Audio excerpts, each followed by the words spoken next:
구독, 좋아요 이거야. 자궁경부암을 유발하는 HPV 인유두종 바이러스 백신이거든요. 그래서 이상적인 접종 연령이 첫 번째가 면역관리, 두 번째가 정기검진, 충분한 수면, 적당한 운동. 너무 교과서적인가?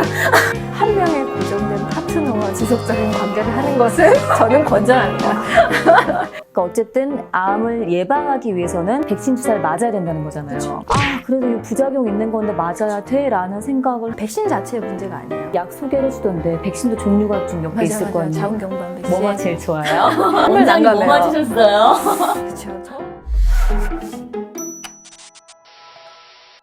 그러니까 어쨌든 암을 예방하기 위해서는 이 HPV 바이러스 백신 주사를 맞아야 된다는 거잖아요. 그쵸. 그 기억하실지 모르겠지만 일본에서 한번 엄청 크게 이슈됐잖아요. 부작용. 부작용. 네, 맞아요.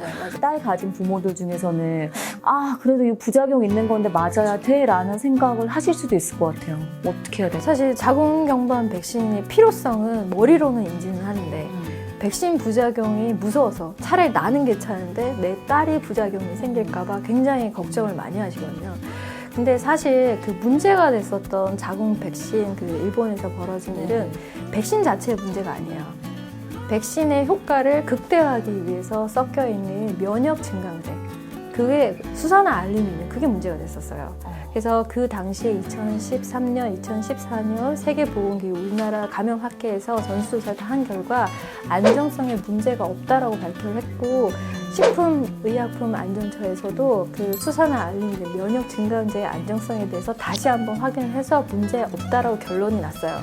이 수산화 알루미늄이 자궁경부암 백신에만 들어있는 게 아니에요. 거의 대부분의 백신이 다 들어있어요. 예를 들면 간염 백신, 디프테리아 백신, 폐렴균 백신, 백일의 백신, 우리 애들이 다 맞은 거, 거기에 이미 다 포함되어 있는 흔히 쓰는 면역 증강제예요.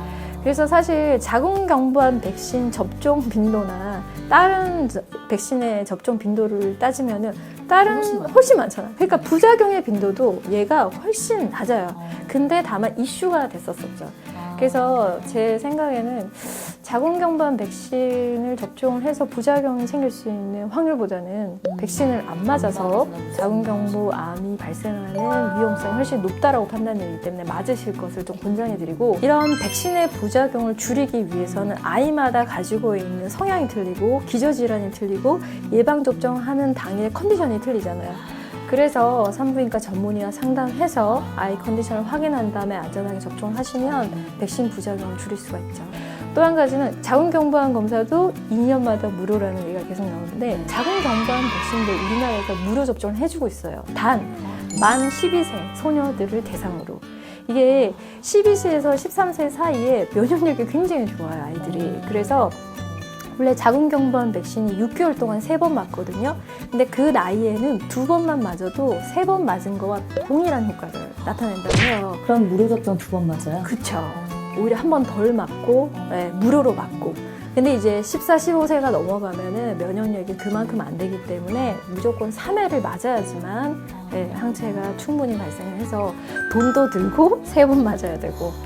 그리고 국가 무료 접종은 이과하고 사과에만 해당이 돼요.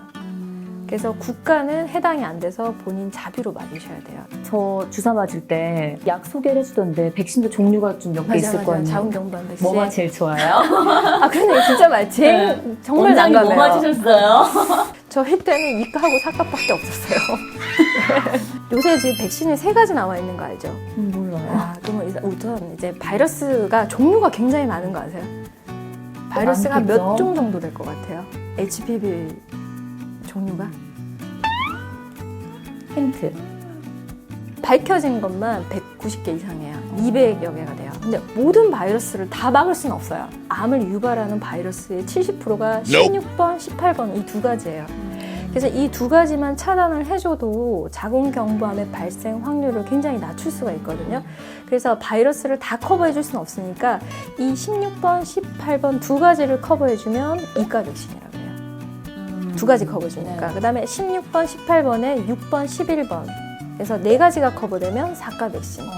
그 다음에 이제 뭐 16, 18, 6번, 11, 31, 34, 45, 뭐 52, 58에서 9가지 커버되면 국가 백신. 그러면 생각을 해보면 여러 개가 커버되면 더 좋네. 그렇죠. 근데 또 그렇진 않아요. 왜요? 암으로 가는 예방 확률은 3가지 다 비슷해요. 다만 예방 범위가 넓을 뿐이에요. 좀 더 쉽게 설명을 드리면 16번, 18번 2가지 커버해주는 2가 백신이 있고 16, 18, 6번, 11번에서 4가 백신이 있죠. 네. 근데 6번, 11번은 사실 암 발생보다는 성기에 생기는 곤시름이라는 HPV와 관련되어 있는 사마귀 질환을 예방해 주는 거예요. 네. 그래도 어쨌든 예방해 주는 게 많으면 그렇죠, 그렇죠. 그래서 예방 더 좋지 범위가 않을까요? 넓으면 더 좋다고 생각했죠. 또 한 가지가 뭐냐면 나이가 들면 누구나 항체 효과가 떨어져요. 자궁경부암 백신은 항체 효과가 평생 어느 정도는 지속된다고 하지만 결국은 항체 효과가 떨어지거든요. 근데 이 2가지를 커버해주는 백신은 4가나 9가에 비해서 항체가 높게 오래 지속이 돼요. 그래서 오래 가느냐, 여러 개 커버되느냐, 그거에 따라서 틀리기 때문에 이거는 어느 백신이 더 우위에 있다라고 보기 힘들어서 본인이 결정하고 선택해서 맞으면 돼요. 근데 그러면 백신은 주사잖아요. 내 몸에 뭘 넣는 거잖아요. 그렇지. 그럼 이제 임산부 아니면 이제 모유 수유 중인 사람 더 해당되는데 어떻게 해요? 보통 이제 6개월 동안 3번에 걸쳐서 맞으니까 보통 1차, 2차 접종은 연달아서 하고 마지막 3회 접종을 좀 늦게 하니까 그 사이에 일단 임신이 된 경우에 예, 그러면 3차 접종을 어떻게 하죠? 라고 많이 물어보시는데 사실 임신인 줄 모르고 예방접종을 한 경우에는 이게 태아경을 유발하진 않기 때문에 괜찮아요 라고 설명을 드려요. 하지만 임신이 이미 확인된 상태에서는 모든 백신은 아까 말한 면역 증강제 여러 가지 때문에 안정성이 확립됐다라고 또 보기는 힘들거든요. 그러니까 굳이 임신 중에 접종하는 것은 권하지 않아요. 그래서 출산한 직후에 그냥 바로 맞으시는 거 권하고 모유수유 중에는 다행히 백신 접종과 모유수유가 상관이 없어요. 그래서 1년 출산하자마자 바로 맞거나 1년 이내 접종하시면 좋아요. 그럼 출산은 맞으면 다시 처음부터 맞아야 돼요? 아니요, 아니죠. 남은 한 번만 맞으면 돼요? 마지막 접종을 한 시점으로부터 1년 이내는 남은 회차만 맞으시면 돼요. 네. 아기 낳고 모유 수유 중인데 맞을 수 있으니까 바로 맞아야겠네요.